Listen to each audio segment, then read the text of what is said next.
በጣም መኖር ከብዶኛል።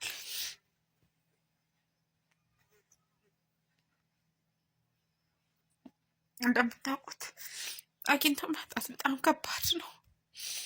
በጣም ብዙ ሚሊዮን ብር የቆጠርኩ ሰው ነኝ። አሁን ግን ዜሮ ሆኛለሁ። 200 ብር ቆኖብኛል። ከዛ ህይወት በጣም ከብዶኛል። ብዙ ሰራተኞች ያስተዳደርኩ ሰው ነኝ። በጣም ብዙ ንብረት አፍርቼ ከዜሮ ጀምሬ እኔና ባለቤቴ ስንገናኝ 1 ብር የለንም። እኔ የጸጉር ውበት ሙያ ባለሙያ ነኝ። ጸጉር ነው የምሰራው። እሱ ደግሞ ልብስ ስፌት ይሰፋል። ሁለታችንም በቃ የተሻለ የስራ ፍላጎት ስላለን ተያይዘን ጎጆ መሰረትን። ከዛ እሱም በጣም ጎበዝ ሰራተኛ ነው። እኔም በጣም 24 ሰዓት መስራት የማይሰለቸኝ ጎበዝ ሰራተኛ ነኝ። እየሰራው እሱ ተከራየን። እሱ አንድ ልብስ ቤት መኪና ይዞ እኔ ደግሞ እሱ በማገዝ እሱ ሲሰፋ እኔ ካውያ ተኩሳለሁ፣ ዘመዝማለሁ፣ እጅ ስራ ሰራለሁ። በቃ በር ላይ ደግሞ ከዛ እያልኩ ቡና ጨመርኩ። ቡና፣ ወይራ፣ ለውዝ፣ ከሰል በር ላይ ባቄላ እየቀቀልኩኝ በር ላይ መሸጥ ጀመርኩ። ያቺ ሱቃችን 1 2 3 እያለች ያለች በሳምንት 100 ብር ቁብ ከምንጥል ተነስተን እያልን ስንሰራ እኔም ልብስ ስፌት ለመድኩ። ጎበዝ ነኝ። ለማወቅ ያለኝ ፍላጎት በጣም ጠንካራ ነው። ልብስ ስፌት ለመድኩ። ያን ልብስ እየሰፋሁ ካውያ የዘመዘምኩ፣ እዛ ደግሞ ሰው ሲመጣ እየሸጥኩ እሱ ከስፌት ላይ እንዳይነሳ ያደረግኩኝ። በጣም ሰራው። የሰራ ስንል ለእኔ ልብስ ስፌት መኪና ገዛልኝ እና ቡና መሸጥም ትችል ልብስ መስፋት ገባው። እየሰፋው ልብስ ሲመጣ ሰው ሲመጣ ደግሞ እየለካው ቀን ደግሞ ስሰራበት የዋልኩትን መኪና ደግሞ ማታ ቤት በሰራተኛ እያስገባው ማታ ሰፋለሁ። እንደዛ እየሰራው በጣም ሰዎችም ለእኔ ያላቸው አስተያየት ሪስፔክታቸው አሪፍ ነው። እየሰራው ለስራ ያለኝ ጉጉት ልነግራቸው አልችልም። 24 ሰዓት በቃ ሰው 24 ሰዓት ይሰራ፣ 24 ሰዓት ይሰራው። እዛ ይሄን ልጅ የመጀመሪያ ልጅ ዮርዳኖስን ጸነስኩ። ከዛ በመታመም እናቶች ታውቁታላችሁ፣ እርግዝና ያለውን በጣም ያመኝ ነበር። ነካ ልጁ ጤነኛ ስላልሆነ ነው፣ ሆዴ ውስጥ በጣም ያመኛል። እና ሐኪም ሲሄድ አስወጪው፣ በቃ ልጁ ሌላ ትወልጃለሽ፣ አስወጪው፣ እንደዚህ ካደረገሽ ቢወለድም ጤነኛ ይሆን ምናምን ስትለኝ አንድ ሐኪም በፍጹም አልኩ። የመጀመሪያ ልጄንም አላስወጣም ብዬ ወለድኩ። ተወለደ። እንደዛ ያመመኝ ይሰፋለሁ። በጣም ብዙ ስራ እሰራለሁ። የተለመደ ስራዬ 9 ወር ሲሆነኝ ወለድኩ። ከተወለደ በኋላ ልጁ ቀንና ሌሊት ነው የሚጮኸው። ቀንና ሌሊት ይጮኻል። እረፍት የሌለው ጩኸት፣ እረፍት የሌለው ጩኸት። በቃ በጣም ነው የሚጮኸው።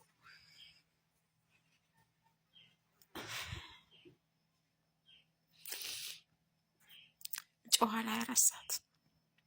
1 አመት እውነት ልደት ከበር ቁጭ ማለት አይችልም። በትራስ ደግፋለሁ፣ አንዴ አቆማለሁ። የሰው ልጅ 1 አመቱ ልደት ሲከበር ይቆማል አይደል? አይቆምም። የኔ ልጅ መጨረሻ ላይ በቃ ሰዎች ወገቡን ይዙ ይላሉ። በሀበሻ አሻለሁ፣ አንዴ በባህላዊ መድኃኒት ወጌሻ አሳሻለሁ። መጨረሻ ላይ አቃተኝ። 2 አመት ሲሆነው እናቴ ምነው ልጅ የተሰቃየሽ፣ እኔ ወስጄ አሳድገዋለሁ፣ እኔ ጋ ይቀመጥ፣ አንቺም ስራሽን ስሪ ብላ እናቴ ወሰደችልኝ።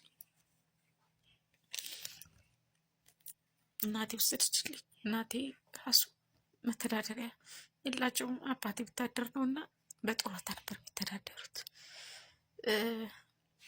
ወሰደች። ሳልወድ ሰጠኋት ወተት፣ በጣሳ ወተት። ጡት ራሱ አይስብም ልጁ፣ ለካ ችግር ነበረበት። በጣሳ ወተት አሳደገችው። ያሳደገች 3 አመት ሲሆነው 4 አመት ዊልቸር ተገዛ። በዊልቸር በዛው ደጅ ፀሐይ እየነካው ከኩዮቹ ጋር እህቶች ያሉ ትንንሽ እነሱ እየያዙት ወንድሞቼ እየያዙት ይወጣሉ። እንደዛው ከልጆቹ ጋር አደገ። አይምሮ ንጹህ ነው። ሁሉም ነገር ያውቃል። መናገር ግን አይችልም። መሄድ አይችልም። ምንም ማድረግ አይችልም። 7 አመት ሲሆነው 5 አመት ሲሆነው ጥቁር አንበሳ እናቴ ካልወሰድ ነው ብላ እናቴ በእናቴ ግፊት እኔ 24 ሰዓት ነው የምሰራው እንዲህ ለሚጠፋ ገንዘብ መጨረሻ ላይ እሷ ጸበል ምናምን እያዘ ስትሄድ ሲያቅታ 5 አመት ሲሆነው ጥቁር አንበሳ ይዘን ሄድ። ጥቁር አንበሳ ይዘን ስንሄድ ይሄ ሁሉን ነገር ተመረመረ፣ በኮምፒውተር ተነሳና ስፓይናል የጀርባ አጥንቱ ላይ ብረት ይገባል ተብለን ቀጠሮ ሰጡ። አበድኩ እኔ። እንዴት ልጄ ውስጥ ብረት ይገባል ብዬ ብረት አይገባም ብዬ ሳልወስደው ቀረሁ። መጨረሻ ላይ ጸበል እያዘች በጣም ብዙ ቦታ ተንከራተተች እናቴ። እንዲህ አልተከተልኳትም እንደዚህ ለሚበተን ንብረት ብቻዋን ይዛ እናቴ ስትንከራተት ጸበል ለጸበል በየመረፋው ልጁ ባልተሻለው መጨረሻ ላይ አቃታት። እሷም ትልቅ ሰው ነች። 12 አመት ሲሆነው ከእናቴ ላይ ተቀበልኳት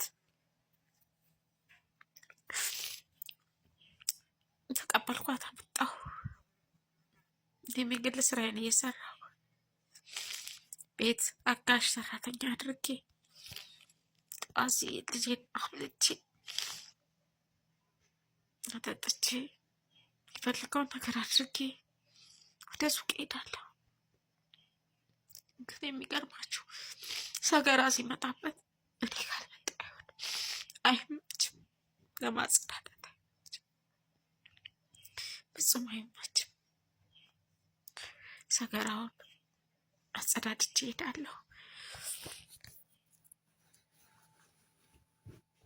ከዛ ሰገራውን አጸዳድቼ የፈልገውን ነገር አድርጌ ደግሞ ወደ ስራ ቦታ ወደ ሱቅ ሄዳለሁ። ልቤ ቤት ቢሆንም ስራ ቦታ ይውላለሁ። አንዳንድ ቀን ደግሞ ይዤ ወደ ሱቅ ሄዳለሁ። እየገፋው በዊልቸር አብሮኝ ይውላል። 9 ሰዓት 10 ሰዓት ሲሆን ደግሞ ወደ ቤት መለሳለሁ። ማታ ከምሽቱ 3 ሰዓት ድረስ ሱቃችን ከፍት ነው። እዛ አመሻለሁ። ማምሸት ግድ ይለኛል ባለቤቴ ስለሚቀና። ይሄ ሁሉ ፈተና። እኔ ደግሞ ልቤ ወደ ቤት የሚሆነው ልጄ ምናልባት በሰራተኛ ሊጎዳ ይችላል። ማታ 4 ሰዓት 3 ሰዓት እገባለሁ። ከዛ ከገባው በኋላ ያው እራት አለ ምን አለ ልጄ የሚያስፈልገው እንክብካቤ አድርጌ ደግሞ መተኛት አይበለው። ቢያንስ 2 ደግሞ 3 እማ ሽቱም ሲመታ እማ ይላል። እሺ እነሳለሁ። ነገም እንደተለመደ ይቀጥላል እያለ ልጁም እየከበደ የጎረመሰ መጣ። ቤትም አልውልም አለ። ቤት መዋል የለብኝም አውጭኝ ይላል። ከኔ ጋር በደንብ ነው የምናወራው። የሚፈልገውን ነገር በጣም በደንብ አውቃለሁ ምን እንደሚፈልግ ልጄ። ከዛ በኋላ ስራዬ በጣም አደገ። 1 2 3 4 5 እያልኩ 12 ሰራተኛ ቀጥሬ 12 የልብስ ስፌት መኪና ገዝቼ ዲጂታል ዘመናዊ መኪና፣ የልብስ ማጠቢያ ማሽን ገዝቼ ሱቄን ድርጅቴን ትልቅ ድርጅት አደረኩት። ትልቅ ድርጅት በሚሊዮን የሚቆጠር ገንዘብ አፈራን። ይሄ ሁሉ ሲሆን ግን የሚያሳዝነው የ1 ብር አካውንት የለኝም የትኛውን ባንክ ላይ። ለምን እኔ የማስበው ወደፊት ሰርተን ሱቅም ቢኖር ቤትም ቢኖር ምንም ቢኖር መኪናም ቢኖር የኔ ነው ብዬ ስለማስብ የኔና የልጆቻችን ነው። ግን የወንድን ተንኮል ልንገራችሁ። በ7 ባንክ በሱ ስም ነበር የሚቀመጠው። ገንዘብ ማውጣት ሲፈልግ እቃ መግዛት ሲፈልግ አብሬ አዲስ አበባ ሄዳለሁ እንደ ወንድ ተሸክሜ መርካቶ ተሸክሜ እቃ እንደ ሰራተኛ አብሬ ገዝቼ እሱ ሂሳብ አይችልም ሂሳብ ሰርቼ ጭኜ አብሬው እመጣለሁ። እኔ ምንድነው የዛን ሰዓት ገንዘብ ተሸካሚ። የሚያሳዝነው ስንት ብር ወጣ ስንት ብር ገባ አላውቅም። ሄጄ አብሬው ባንክ ቁጭ እላለሁ፣ ያወጣል፣ ይገዛል። ያኛው የገዛንበት 300-400 ሺህ ብር ሲያልቅ ደግሞ ሌላ ገንዘብ ይወጣል። አንድ መኪና ሙሉ ከመርካቶ ተጭኖ ይመጣል። የወንድ ጣቃ፣ የሴት ጣቃ፣ ልብሶች፣ ጫማዎች፣ ሁሉም ነገሮች ማለት ነው ተጭኖ ይመጣል። ሱቅ ይራገፋል። ያው እንደየ ሁኔታው እንደ ጊዜው እንደ ገበያው ይሸጣል፣ ይለወጣል። ከባድ ግብይት ከባድ። በዛ ከተማ ላይ ታዋቂ ሱቅ ከፈትን። ሱቅ የራሳችንን ገዛን። ከዛ በኋላ በጣም ብዙ ሰራተኞች በስራችን እያስተዳደርን እያሰራን ቆንጆ ህይወት መኖር ጀመረን። ጭቅጭቁም እንዳለ ሆኖ ማለት ነው። ከዛ ምን መጣ መሰላችሁ? የሚያሳዝነው ነገር ጭቅጭቅ ተጀመረ። ጭቅጭቅ ተጀመረ። የዛ ሁሉ ሰራተኛ ሂሳብ የምሰራው እኔ ነኝ። የዛ ሁሉ ሰራተኛ ወጪ ገቢ ማወጣው እኔ ነኝ። ቁልፍ በሱ እጅ ነው። እኔ መመዝገብ፣ መጻፍ፣ ማስታወሻ ላይ መያዝ፣ ምን ተሸጠ፣ ማዱቤ ወሰደ፣ መጻፍ፣ መለወጥ፣ መጻፍ፣ መመዝገብ፣ ማየት ብቻ እና በር ላይ ቁጭ ብዬ እንደ ዘበኛ እቃ መጠበቅ፣ ደጅ የሚሰቃቀሉ እቃዎች አሉ፣ መጠበቅ፣ ጠባቂ ነኝ። ስራው ከአቅም በላይ ሆነ። ብዙ ሰራተኛ ላይ ያስፈልግ ሆነ። የእሱን ዘመዶች ሄጄ አገር ቤት ኖ ከተማ ላይ የተሻለ ስራ አለ፣ ስለዚህ አብረን እንስራ ብዬ ሄጄ መጣሁ። አመጣሁ የእህት ልጅ ተብለው አመጣኋቸው። ከዛ በኋላ እሱም ቅናት ስላለበት በሰራተኛ ሂሳብ ስትሰራ ብር አሳልፋ ትሰራለች የሚል ሰበብ፣ ሰራተኞቹ ጋር ግንኙነት አላት የሚል ሰበብ ተማከሩብኝ። እግዚአብሔር አይምከርባችሁ፣ ተማከሩ። ከሱቅ አስወጡኝ፣ ከሱቅ አስወጡኝ፣ ከሱቅ አስወጡኝ።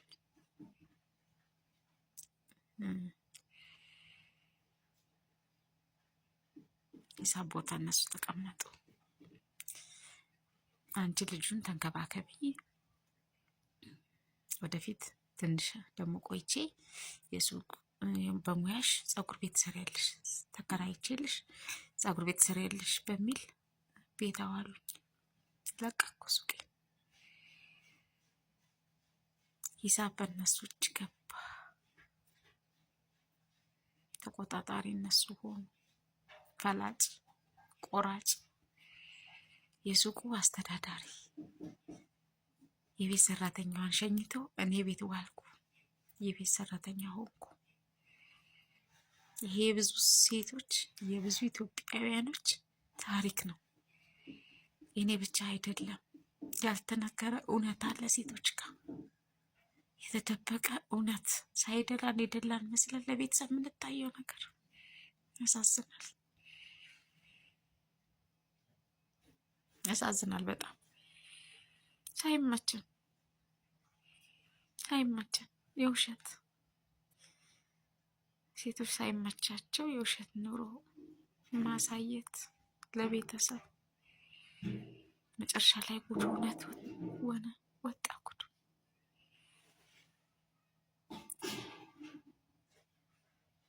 ሌላም የነሱን እህት የምትሆን አምጥቼ አረብ ሀገር ላኩ፣ ሰርታ እንድትለወጥ በሷ ስም። ከዛ በኋላ የኔ ብር ወዴት ዞረ? ወደዛ ዞረ፣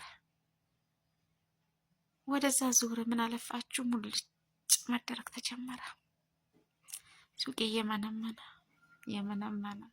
እየመነመነ እየከሳ ሱቄ ገንዘብ እየከሳ መጣ። ጥርግ ማለት ጀመረ። መጨረሻ ላይ እኔም በቃ ሰራለሁ ብዬ